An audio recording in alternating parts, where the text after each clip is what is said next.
In the final, desperate months of the Second World War, as the Reich crumbled under relentless Allied bombardment, one man in Berlin remained eerily composed. His name was Reinhard Gehlen, a major general in the German army and head of Fremde Heere Ost, the intelligence division tasked with analyzing Soviet military operations. While Hitler's generals obsessed over defending Berlin or retreating into the Alps, Gehlen was quietly planning something else: survival through information.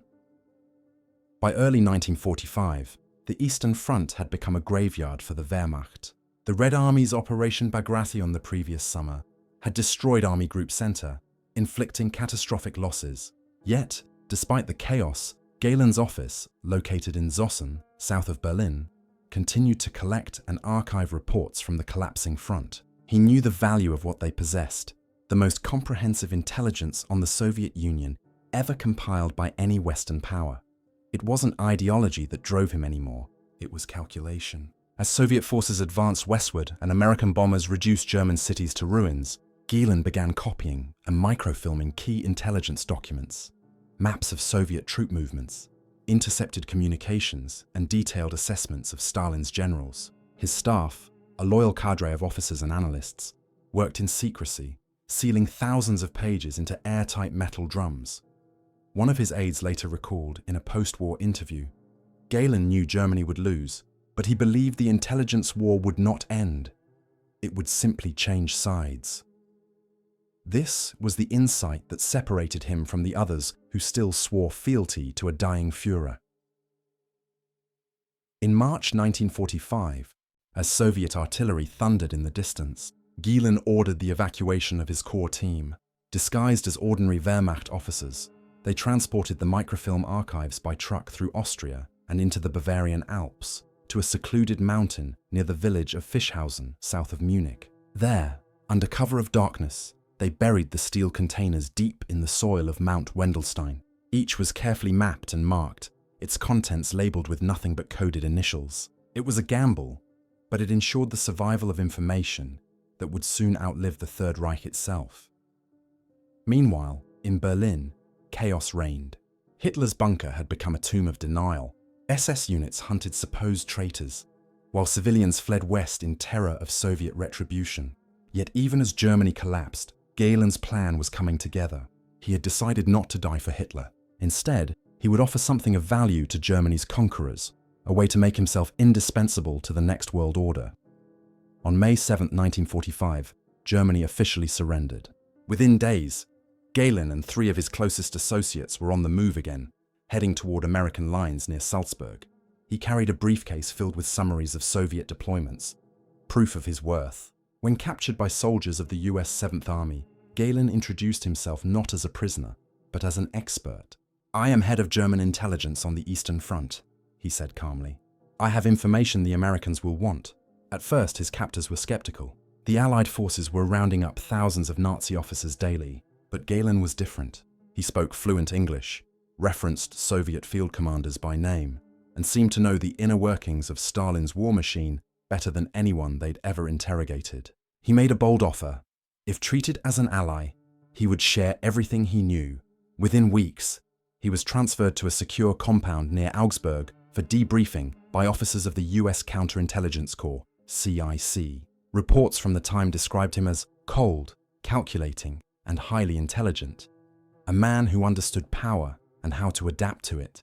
He told his American handlers about the buried archives and promised to lead them there personally once trust was established. While Europe celebrated the end of the war, Reinhard Gehlen had already begun another. Not a war of tanks and artillery, but one of secrets. A war that would soon divide the world into East and West. As he sat in an American interrogation room, the former Nazi general knew something few others realized. The battle against the Soviets had only just begun. In the ruins of a defeated empire, Gehlen saw opportunity. The same intelligence that had once served Hitler could now serve Washington. But how far could the United States trust a man who had spent years serving the Third Reich, and who still commanded loyalty from former Nazi officers hidden across Europe? As the spring of 1945 turned into summer, the lines between enemy and ally blurred. Somewhere in the forests of Bavaria, beneath the soil of Mount Wendelstein, lay the secret that would shape post-war intelligence. and define the legacy of the man who refused to lose. Even in defeat, Reinhard Gehlen's war was far from over. It was merely changing form. May 1945, the Third Reich had collapsed, but for Reinhard Gehlen, the real game was just beginning. While the world celebrated victory in Europe, Gehlen and a handful of trusted aides were in the Bavarian Alps, preparing for surrender on their own terms.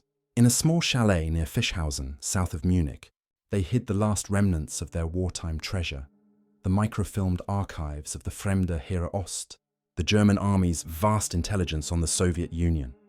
These were no ordinary documents. They contained years of intercepted communications, maps of Soviet divisions, and analyses of Stalin's strategic thinking. To Gehlen, they were currency, the kind that could buy survival. The Americans were advancing through Bavaria, their tanks of the US 7th Army cutting through what was left of the Wehrmacht. On May 22nd, Gehlen decided it was time. Wearing his field uniform, his insignia removed, he ordered his men to accompany him down from the mountains. They carried no weapons, only a single briefcase filled with summaries of his work and a letter of introduction written in English. The group approached an American outpost near Fischhausen and asked to see the commanding officer. When the startled lieutenant on duty asked who he was, Gehlen replied coolly, "I am General Gehlen, formerly head of German intelligence on the Eastern Front. I wish to speak to your superiors." Word traveled quickly. Within hours, Gehlen and his men were transported under guard to the headquarters of the US 7th Army in Augsburg. There, he was interrogated by officers of the Counterintelligence Corps, CIC. One of them, Captain John Boker, immediately recognized the potential value of their prisoner. Boker later recalled, "He was not a fanatic. He was calm, methodical, more scientist than soldier. He understood the Soviets better than any American did." The timing could not have been better for Gehlen. Although Nazi Germany was finished, the wartime alliance between the US and the Soviet Union was already fraying. Reports of Soviet occupation policies in Eastern Europe, arrests, deportations, the silencing of opposition, had reached Washington. The seeds of the Cold War were sprouting before the guns of World War II had even cooled. In this uncertain climate, Gehlen's expertise on the Red Army became a weapon of new relevance. After several rounds of questioning, Gehlen made his offer. He would provide the Americans with everything he knew about the Soviets, including the location of his buried intelligence archives. But he demanded one thing in return. He and his staff would not be treated as prisoners of war, but as partners. It was a bold demand, but the Americans, sensing the strategic advantage, agreed to escalate the matter. By late June 1945, the US Army quietly transferred Gehlen and a small team to Camp King near Oberursel. There, under heavy secrecy, he was debriefed for weeks. His interrogators were astonished by the precision of his information. He could describe Soviet troop structures down to the battalion level, identify intelligence patterns across the Eastern Front, and even outline potential invasion routes through Eastern Europe. His analytical mind, once serving the Wehrmacht, now captured the interest of the US Army's G2 intelligence division. In early July, Gehlen made his next strategic move. He requested a formal meeting with US military intelligence leadership in Washington. The Americans, intrigued but cautious, approved.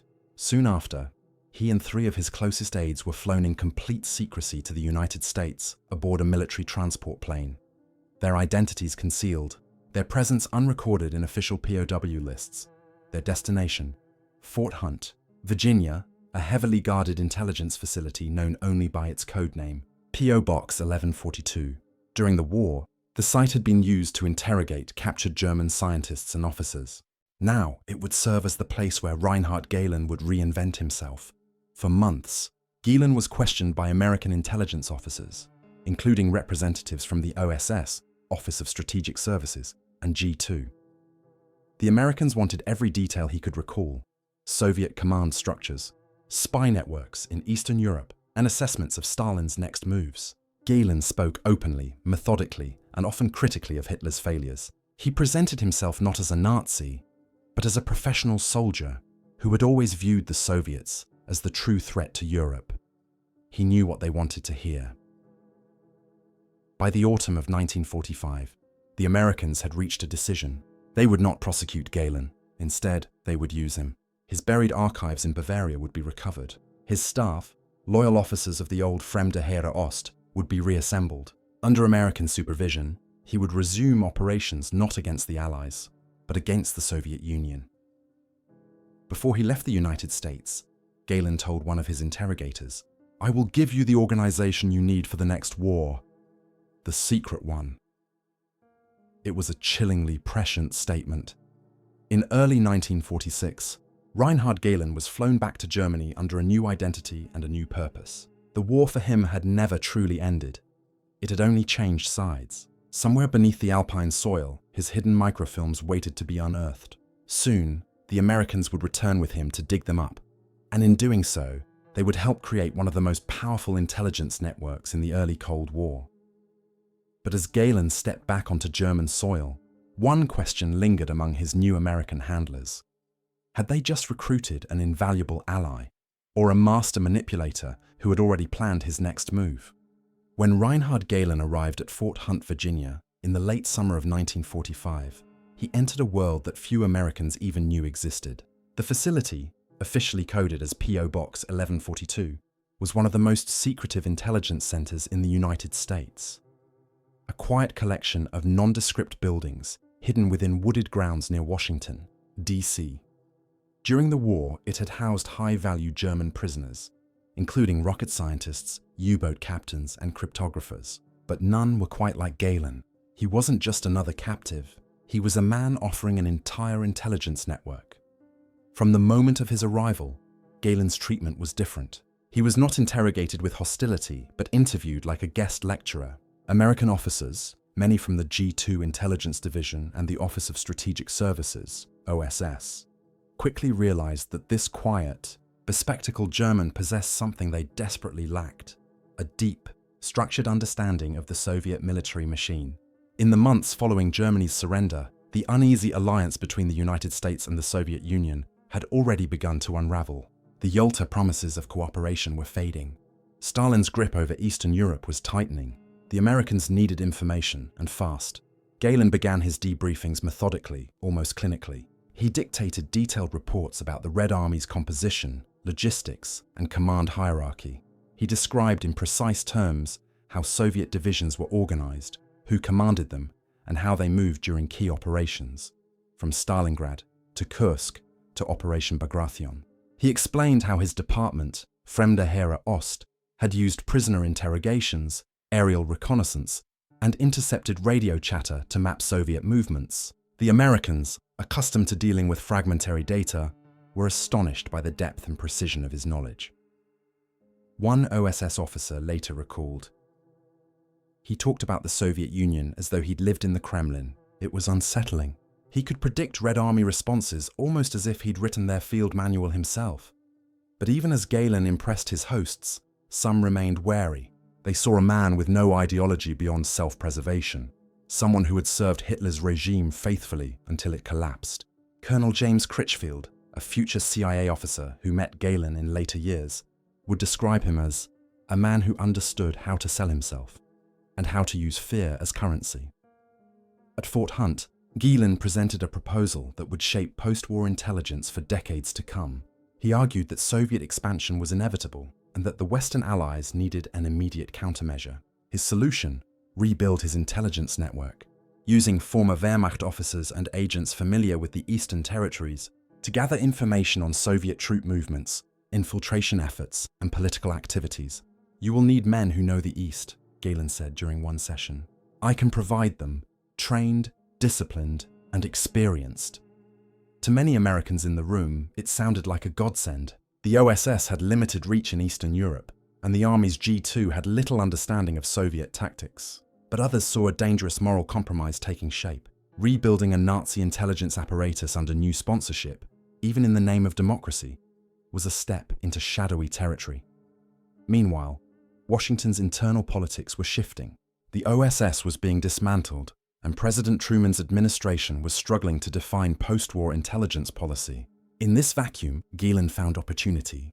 Senior Army intelligence officials, particularly General Edwin Seibert, Assistant Chief of Staff for G2, saw value in Gehlen's offer and began making plans to return him to Germany. Their reasoning was simple: the United States might soon face its former ally, the Soviet Union, as its new enemy. And when that day came, Gehlen's information could be the first line of defense. Before leaving Fort Hunt, Gehlen set clear conditions. His network would remain under his control. His men, when reassembled, would not be treated as war criminals but as partners. And most importantly, all operations would be directed against the Soviet Union, never against Western interests. Remarkably, the Americans agreed. Whether through pragmatism or desperation, they accepted the terms of a man who had once worked for Hitler. In August 1946, Gehlen and a small team of officers were quietly flown back to Germany under US protection. Their arrival was unannounced, their mission unrecorded. American intelligence officers retrieved the buried microfilm archives from Mount Wendelstein, exactly where Gehlen had said they would be. The steel containers, untouched since 1945, contained thousands of documents. Enough to reconstruct the structure and operations of the Red Army in staggering detail. That autumn, in a secluded villa near Pullach, just outside Munich, Gehlen began rebuilding his old organization. The Americans provided funding, communications equipment, and logistical support. Former Wehrmacht intelligence officers, many of whom had been hiding or in Allied custody, were quietly released to join him. What emerged was an entity unlike any other, officially non-existent, but operating under US supervision. It was known simply as the Gehlen Organization. But even in those early days, the partnership carried unease. American handlers wondered who truly controlled whom. Gehlen was efficient, polite, and loyal on the surface. Yet beneath that calm exterior lay a man who had mastered the art of survival through deception.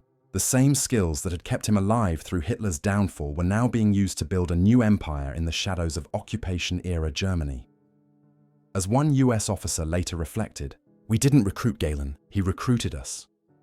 The seeds of the Cold War had been sown, and Reinhard Gehlen had positioned himself at the very center of it. But in trusting a former enemy, the Americans had also opened a door they might never fully close. Soon, questions would emerge about who truly benefited from this alliance, and what secrets lay buried in the files of the man who switched sides. The spring of 1946 marked the birth of a shadow empire beneath the ruins of a defeated Germany. Under American sponsorship, Reinhard Gehlen, the former Wehrmacht intelligence chief for the Eastern Front, returned home to rebuild his secret network. His new headquarters, a secluded compound in Pullach, near Munich, bore no insignia, no military markings, and no official record. To the public, it was merely another confiscated estate. But behind its high walls and guarded gates, a new intelligence apparatus was taking shape, one that would soon become indispensable to the West in the looming Cold War. Gehlen called it the Organization. To his American handlers, it was the Gehlen Org. Its mission was clear: to collect intelligence on the Soviet Union, its satellites and communist movements across Eastern Europe. The Americans, particularly General Edwin Seibert of US Army G2, provided funding, equipment, and communication systems. In exchange, Gehlen would deliver regular reports on Soviet troop deployments, East German security operations, and infiltration activities behind the Iron Curtain. The irony was striking. Barely a year earlier, these same men had fought under Hitler's command. Now many of them were drawing pay from the United States government. Among them were former Wehrmacht intelligence officers, SS analysts, and field operatives who had escaped prosecution through Gehlen's intervention. He justified their inclusion on pragmatic grounds. "We are not fighting for Hitler anymore," he told his American liaison. "We are fighting against Stalin, the greater threat." Yet the moral lines were already blurring. The Americans faced a dilemma. How far could they rely on men whose hands were stained by the war? Some within the US command, particularly British officers in MI6, voiced deep concern. They feared the network could become a refuge for unrepentant Nazis, operating under the guise of anti-communism. One MI6 report from 1947 noted, "Gehlen's organization remains largely uncontrollable. The inclusion of former SS personnel poses not just ethical, but security concerns." But Cold War urgency overrode caution. The Soviet Union had tightened its grip on Poland, Czechoslovakia, and Hungary. The Berlin blockade loomed. The Western Allies needed human intelligence on Stalin's next moves, and Gehlen was producing results. His agents in Eastern Europe, often former German officers familiar with the terrain and language, delivered reports that the Americans had no other means to obtain. His files became some of the first reliable sources on the Red Army's post-war redeployments and Soviet espionage tactics. In Polach, the atmosphere was part military, part clandestine fraternity. Gehlen ruled the organization like a strategist rather than a dictator. He insisted on discipline, secrecy, and absolute loyalty. Staff lived and worked under cover identities. Even correspondence was coded through American channels. But the operation also had its contradictions. Many of his officers carried unexamined pasts. Men like Alois Brunner, who had served under Adolf Eichmann, or officers from the Abwehr who had once plotted against the Allies. The Americans turned a blind eye, as long as results kept coming. In a debriefing note from 1948, an American officer described the tension. "We are in business with men who, a few years ago, would have been our prisoners. Gehlen's files are gold, but there is something dangerous about the way he operates. He knows we need him more than he needs us." Gehlen himself appeared unfazed. To him, intelligence was a currency beyond ideology. He saw himself not as a defector, but as a professional continuing his life's work, countering the Soviet threat. He cultivated relationships with his American counterparts, attending meetings in Frankfurt, and later in Washington under heavy secrecy. His reports began shaping early CIA assessments of Soviet military capacity. When the Central Intelligence Agency was formally established in 1947, its deputy director for plans, Alan Dulles, became one of Gehlen's quiet supporters. But not everyone was convinced. The British remained suspicious. MI6 liaison officers noted discrepancies in Gehlen's intelligence reports, duplications, exaggerated troop counts, and occasional leaks. In one incident in late 1948, an entire Gehlen network operating in Czechoslovakia was compromised. Agents vanished without a trace, presumably captured or executed by the Soviet NKVD. Some in British intelligence began whispering that the leaks might not have been random, that Soviet moles had already infiltrated Gehlen's organization, even within Polach. Mistrust brewed. Younger recruits questioned the ethics of working alongside former SS men. Some American advisors expressed concern that the organization's methods, including covert recruitment in refugee camps and infiltration of East German ministries, resembled the very tactics of the Nazi regime it had replaced. But Gehlen brushed off such criticism. "You cannot fight shadows with clean hands," he reportedly told a US liaison officer. Intelligence is not morality, it is survival. By 1949, the geopolitical landscape had hardened. Germany was divided. The Federal Republic of Germany was forming. And the Iron Curtain was no longer a metaphor. It was a border of steel and fear. Gehlen's reports now flowed directly to both American and British agencies, influencing NATO's early defense planning. Yet with every success, the line between ally and opportunist grew thinner. The Americans began to realize they had built not just an intelligence service, but a power structure, one that operated outside public scrutiny and beyond the reach of their own oversight. In a classified 1949 memo, a CIA officer summarized the dilemma succinctly. "Gehlen is invaluable, but he is also untouchable. We may be building our future on his past." Behind the facade of efficiency and Western cooperation, Reinhard Gehlen was quietly cementing his dominance. The organization no longer merely served the Americans. It was becoming the backbone of what would soon be West Germany's own intelligence service. But cracks were beginning to show. Somewhere between loyalty and leverage, between truth and manipulation, the foundations of this secret alliance were shifting. And in the coming years, as agents began to disappear behind the Iron Curtain, the Americans would start to ask the question that had been lurking all along. Who was really running the game? Gehlen, or the ghosts of the old Reich he had resurrected? By 1950, Reinhard Gehlen's secret empire had grown into one of the largest intelligence operations in post-war Europe.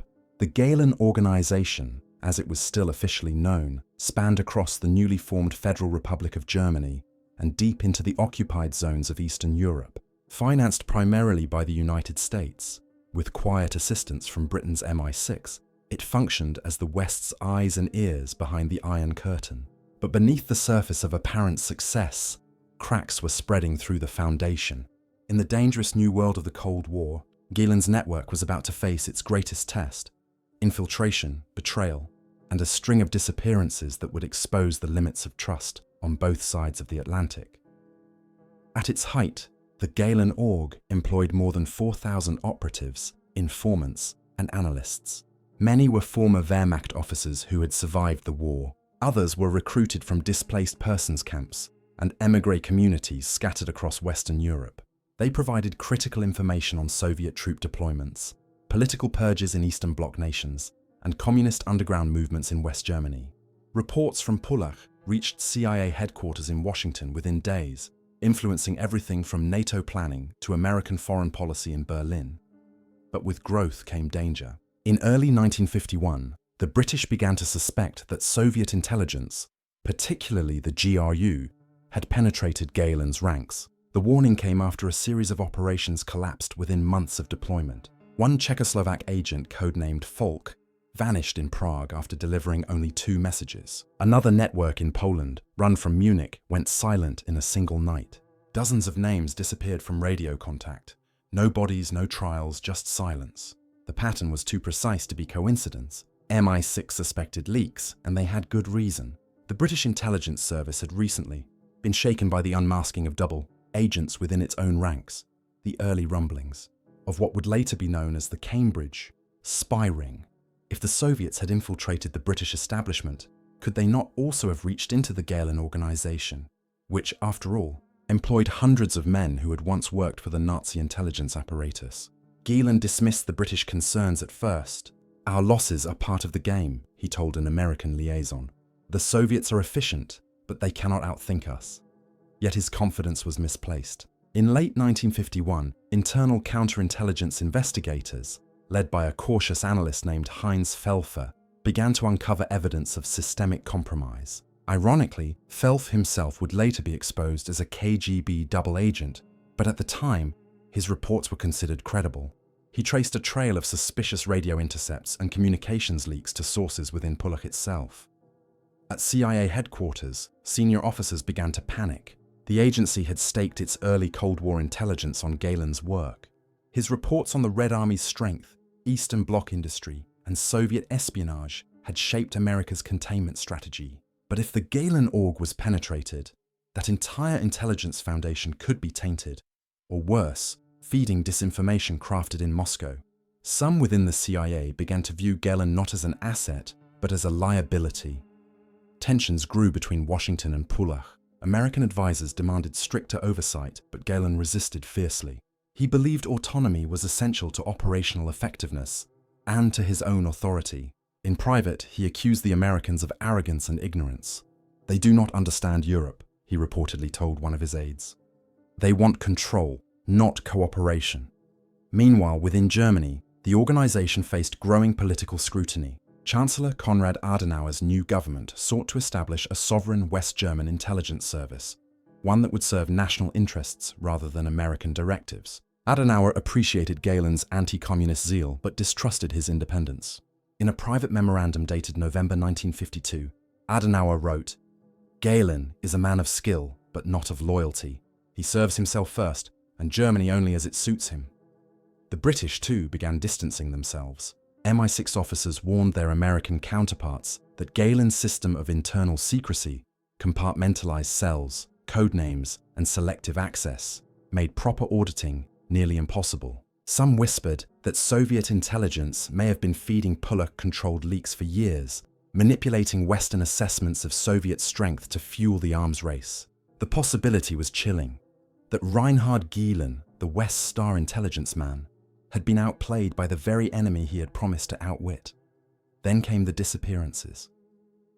Between 1952 and 1954, a dozen Gehlen operatives vanished in East Germany, Poland, and Czechoslovakia. One radio operator in Dresden sent a final coded message, "Der Schnee fällt," the snow is falling, before going dark forever. Another agent was last seen crossing the border near Hof, accompanied by a man later identified as a Soviet agent under diplomatic cover. No one knew if they had been captured, killed, or turned. In some cases, their families received anonymous letters advising them not to ask questions. Inside Pullach, fear spread quietly. Gehlen ordered sweeping internal purges, dismissing officers suspected of questionable loyalty. Yet the paranoia only deepened the mystery. Some of those dismissed later turned up in Soviet broadcasts denouncing the Gehlen org. Others simply vanished. By 1954, American confidence in the organization was waning. CIA memos referred to it as a necessary evil, effective in gathering intelligence, but riddled with contradictions and ethical rot. Still, Washington could not afford to cut ties. The Cold War was escalating, and the Soviet threat seemed ever more imminent. Gehlen, with his vast archives and unmatched network in Eastern Europe, remained too valuable to discard. The Americans tightened supervision but continued funding. For all their doubts, they needed him. In one of his last briefings to American officials before the reorganization of 1956, Gehlen offered a warning, or perhaps a reminder of his leverage. "Gentlemen," he said, "you can replace your generals, your ministers, even your presidents, but you cannot replace experience. And I am experience." The room fell silent. He was right, at least for now, but the silence also carried unease. Behind Gehlen's calm certainty lay a question no one dared answer. How much of the West's understanding of the Soviet enemy came not from truth, but from a man who had mastered the art of deception on both sides of the war? By 1956, Reinhard Gehlen stood at the height of his power. A man once branded a servant of Hitler now walked the corridors of Bonn as a trusted ally of the West. The Gehlen organization, once a clandestine network buried beneath the ruins of the Third Reich, was about to be reborn, not as an American front, but as the official intelligence service of the new Federal Republic of Germany.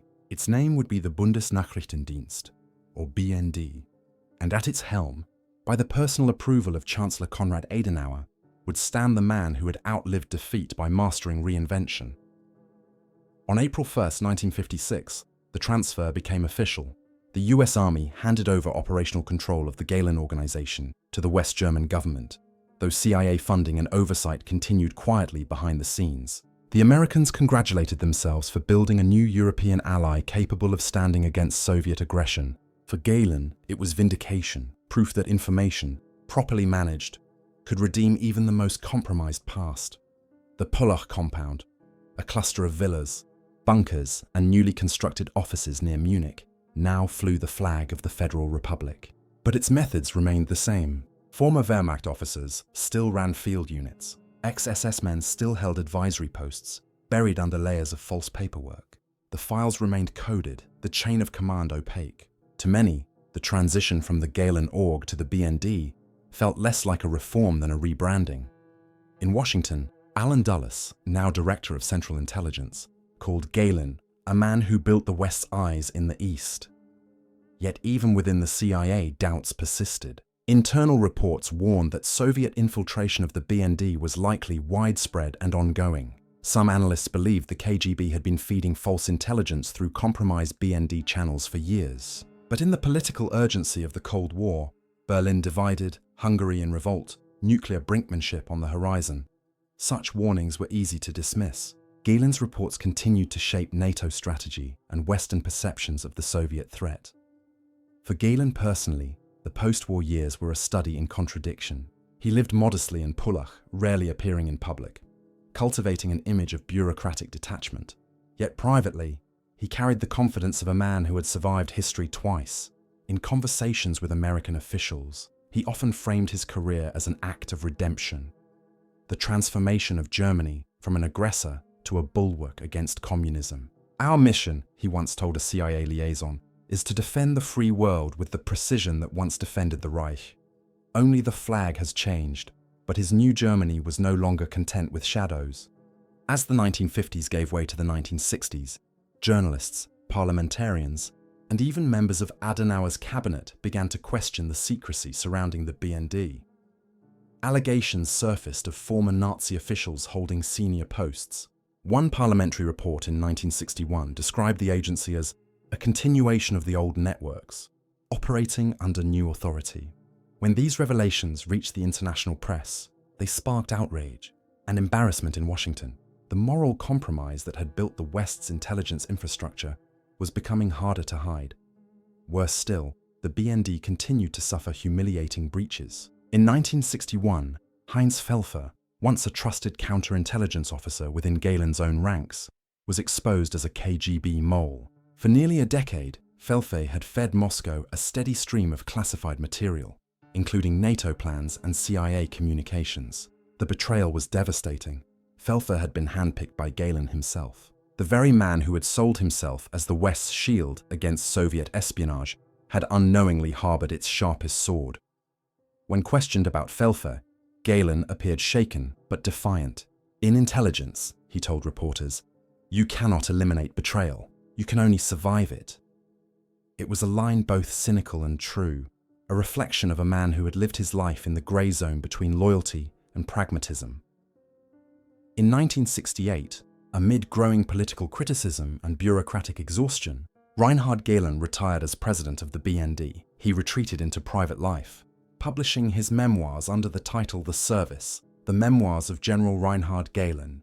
The book, though sanitized, offered glimpses into his worldview, that of a man who saw history not in moral terms, but as a continuous struggle for control of information.